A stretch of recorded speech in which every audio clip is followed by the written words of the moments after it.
Mister زین بھائی آ جاؤ جی، سناؤ جی۔ جی السلام علیکم سر۔ علیکم السلام جناب، کہاں سے کال فرمایا آپ نے؟ جی انڈیا سے سر، کرناٹک۔ جی کرناٹک انڈیا میں کیا ہو رہا ہے بھائی، حکم کریں۔ جی سر، کچھ سوالات تھے میرے سر جی جی آپ سے۔ جناب، کیا حکم، یہ حکم کریں۔ سر میں نے میرے میرے ایک شیعہ دوست تھے، انہوں نے کہا کہ اب ان کے شیخین کے زمانے میں اور حضرت عثمان ابن عفان کے زمانے میں حدیث بیان کرنا بین تھا، جی انہوں سر، نے بین کیا تھا۔ جی سر، کیا یہ صحیح ہے سر؟ بالکل صحیح فرما رہا ہے، میں آپ کو اس کا بھی دکھا دیتا ہوں، ٹھیک ہے نا۔ یہ کتاب ہے محترم ناظرین، تاریخ المدینہ المنورہ لابن شبہ النمیری، تحقیق الشیخ فہیم شلتوت۔ یہاں پہ صفحہ نمبر 800 میں آپ کو لے کے چلتا ہوں، صفحہ نمبر 800۔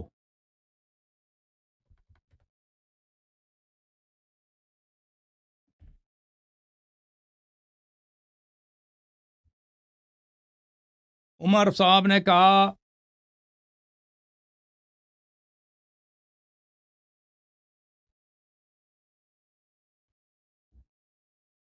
عمر نے کہا الا لا اعلمن ما قال احدكم ان عمر بن الخطاب منعنا ان نقرا کتاب اللہ انی لیس لذلك امنعکم۔ کہتا ہے کہ میں کوئی نہ کہتے کہ میں قرآن پڑھنے سے منع کرتا ہوں، میں قرآن پڑھنے سے منع نہیں کرتا، ولكن احدكم يقوم لكتاب الله والناس يستمعون اليه ثم ياتي بالحديث من قبل نفسه۔ لیکن آپ صحابہ میں ایسے افراد ہیں جو لوگ قرآن کو سن رہے ہوتے ہیں پھر وہ آ کے حدیث لوگوں کو سناتے ہیں اپنی جانب سے۔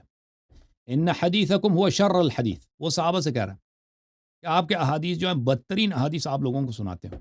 وَإِنَّ كَلَامَكُمْ هُوَ شَرُّ الکلام، اور آپ کی جو باتیں ہیں یہ باتیں آپ بدترین باتیں لوگوں کو سناتے ہیں، یہ صحابہ کو ڈانٹ رہا ہے۔ من قام منکم فلیقم بکتاب اللہ وإلا فلیجلس، جو بھی یہاں پہ کھڑا ہوگا لوگوں کو باتیں سنائے گا صرف قرآن سنا دے وإلا بیٹھ جائے۔ فإنکم قد حدثتم الناس حتى قیل قال فلان وقال فلان وترک کتاب اللہ، آپ نے لوگوں نے کو حدیث سنا دیا، لوگ کہتے ہیں قال فلان اور لوگ قرآن کو لوگوں نے چھوڑ دیا۔ اور عمر وقال عمر لأبي هريرة لا تتركن الحديث عن رسول الله صلى الله عليه وآله لو الحقنك بعرض الطفيح او لا تتركن الحديث او الحقنك بعرض القرية۔ عمر نے ابو ہریرہ سے کہہ دیا کہ بھائی حدیث پڑھنا چھوڑ دے، حدیث لوگوں کو سناؤ گے تو میں تجھے مار کے یہاں مدینے سے نکال دوں گا، تیرا جو آبائی گاؤں ہے وہیں واپس بھیج دوں گا۔ اچھا، یہ ایک حدیث ملاحظہ فرمایا آپ نے۔ اچھا، جی سر۔ ایک اور بھی آپ کو دکھا دوں، یہ کتاب ہے تاریخ ابی زرع دمشقی، چاپ دار الکتب العلمیہ۔ یہاں پر میں آپ کو لے کے چلتا ہوں صفحہ نمبر 270 میں۔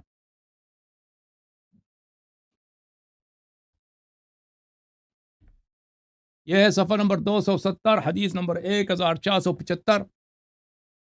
ابو ہریرہ سے عمر بن خطاب کو میں نے سنا کہ ابو ہریرہ کو اس طرح وہ دھمکی دے رہا تھا، لَتَتْرُكَنَّ الْحَدِيثَ عَنْ رَسُولِ اللَّهِ صلی اللہ علیہ وآلہ أَوْ لَأَلْحَقَنَّكَ بِأَرْضِ دوس۔ ابو ہریرہ دوس کا ہے نا، ابو ہریرہ دوسی، تو ہم حدیث پڑھنا چھوڑ دو، حدیث لوگوں کو سنانا چھوڑ دو، الا میں تجھے شہر سے نکال کے تیرے اپنے گاؤں میں بھیج دوں گا۔ اور کعب سے کہہ دیا اس نے، قال لکعب، کعب بن قرظہ سے کہہ دیا لَتَتْرُكَنَّ الْأَحَادِيثَ أَوْ لَأَلْحَقَنَّكَ بِأَرْضِ الْقِرَدَةِ۔ وہ آپ کو پتہ ہے مکے کے قریب پہاڑیاں نا، اس میں وہ رہتے ہیں، مکے اور مدینہ کے بیچ میں بہت ہی سخت جگہ ہے، وہاں پہاڑیوں میں بندر رہتے ہیں، اس سڑک کے کنارے ہائی وے کے کنارے بھی آ جاتے ہیں وہ بندر۔ وہ حدیث پڑھنا چھوڑ دے یا میں تجھے بندروں والی گاؤں میں بندروں والی پہاڑیوں میں بھیج دوں گا۔ اچھا، آپ کی خدمت میں مزید عرض کریں،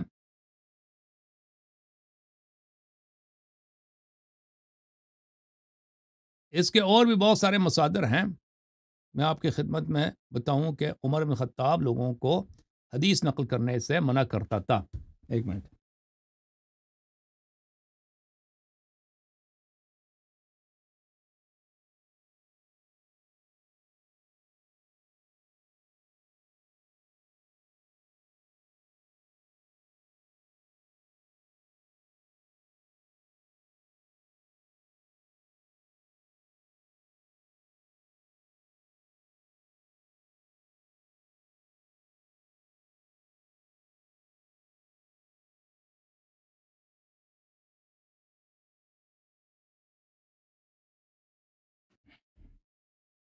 یہ تذکرۃ الحفاظ ہے حافظ الذہبی کی، محمد ابن عثمان الذہبی کی، چاپ حیدرآباد دکن، جزء اول، یہاں پہ صفحہ نمبر 7 میں ملاحظہ کریں،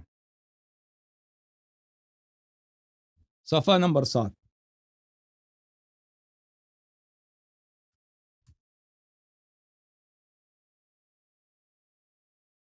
قرظہ ابن کعب کہتے ہیں کہ ہم عمر کے ساتھ جا رہے، عمر نے ہمیں عراق بھیجا، کہتا ہے تم عراق چلے جاؤ۔ وہ ہمارے ساتھ آیا، راستے میں کچھ راستہ ہمارے ساتھ دیا اس نے، اور انہوں نے ہم سے پوچھا کہ تمہیں پتہ ہے کہ میں کس لیے آیا ہوں ساتھ؟ ہم نے کہا کہ بھئی ہم صحابی ہیں، احترام کے لیے آئے ہیں، بھئی ساتھ دے رہے ہیں۔ اس نے کہا کہ وہ صحیح ہے لیکن ایک اور کام ہے، ضروری کام ہے۔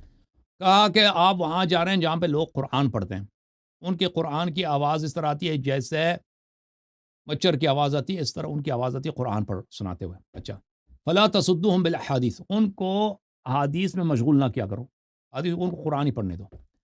فتشغلوہم جود القرآن، ان کو احادیث میں مصروف نہ کرو، ان کو مصروف رکھو قرآن میں تاکہ قرآن اچھی طرح سے سیکھ دیں۔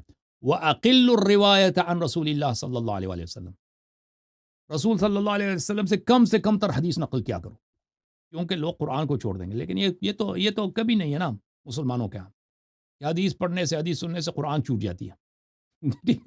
یہ تو کہتے ہیں یہ بہترین وہ سلف صالح ہے، صحابہ کرام ہے، صحابہ کرام کا زمانہ ہے۔ اس زمانے میں اگر قرآن پڑھنے سے وہ بعض کہتے ہیں نا، وہ اس لیے منع کیا کہ قرآن حدیث کے ساتھ مکس ہو جاتا تھا۔ یہ اتنے صحابہ اتنے ان پڑھ تھے، اتنے جاہل تھے، قرآن اور حدیث مکس کریں، پتہ نہ چلے قرآن کیا حدیث کیا، یا حدیث پڑھنے سے قرآن چھوٹ جاتی ہے۔ بہرحال وَأَنَا شَرِيكُكُمْ، اور یہ میری ذمہ داری ہے، حدیث نقل نہ کیا کرو، یہ میری ذمہ داری ہے۔ اور رضا ابن کعب کہتے ہیں قالوا حدثنا، جب ہم عراق گئے تو لوگ کہتے ہیں ہمیں حدیث سنا دو، نبی پاک صلی اللہ علیہ وسلم کی حدیث سنا دو۔ ہم کہتے تھے فقال نہانا عمر، ہم کہتے تھے عمر نے منع کیا، مجبوری ہے، حدیث نہیں سنا سکتے۔ عامر بن ابی سلمہ نے ابی ہریرہ سے روایت کیا کہ میں نے ابو ہریرہ سے کیا، اکنت تحدث فی زمان عمر ہکذا، کیا آپ عمر کے زمانے میں اسی طرح حدیث سنایا کرتے تھے؟ فقال لو كنت احدث في زمان عمر مثل ما احدثكم لضربني بمخفقته، کیا آپ عمر کے زمانے میں لوگوں کو اسی طرح حدیث سناتے تھے؟ ابو ہریرہ نے کہا نہ توبہ توبہ، عمر کے زمانے میں اگر میں اسی طرح حدیث سناتا تھا تو وہ مجھے اپنے کوڑے سے مارتا تھا۔ بیچارے صحابی کو مارتا تھا کہ تو نے حدیث کیوں نقل کیا ہے، سنت کیوں نقل کیا۔ پھر یہاں پر ان عمر حبس ثلاثہ، عمر بن الخطاب نے 3 لوگوں کو جیل میں ڈالا، ابن مسعود و ابا الدرداء و ابا مسعود الانصاری، 3 صحابہ، عبداللہ ابن مسعود، ابو درداء اور ابا مسعود انصاری کو، ان کو جیل میں ڈالا۔ کیوں جیل میں ڈالا ہے بھائی؟ کیا ہے؟ فقد اکثرتم الحدیث عن رسول اللہ صلی اللہ علیہ وسلم، تم لوگ زیادہ حدیث نقل کرتے ہو پیغمبر سے، ٹھیک ہے نا بھائی؟ یہ خود جا کے یہودیوں کے دکانوں سے وہاں سے ان تورات وغیرہ لے کے آتا تھا، لوگوں کو سکھاتا تھا، لیکن حدیث پہ اس نے پابندی لگا دی تھی۔ یہ ہے حالت، اور کہلاتے ہیں اہل سنت۔ صحیح ہے بھائی؟ ہاں جی، اوکے جناب، سر نیکسٹ کالر کون ہے بھائی؟ آ جاؤ۔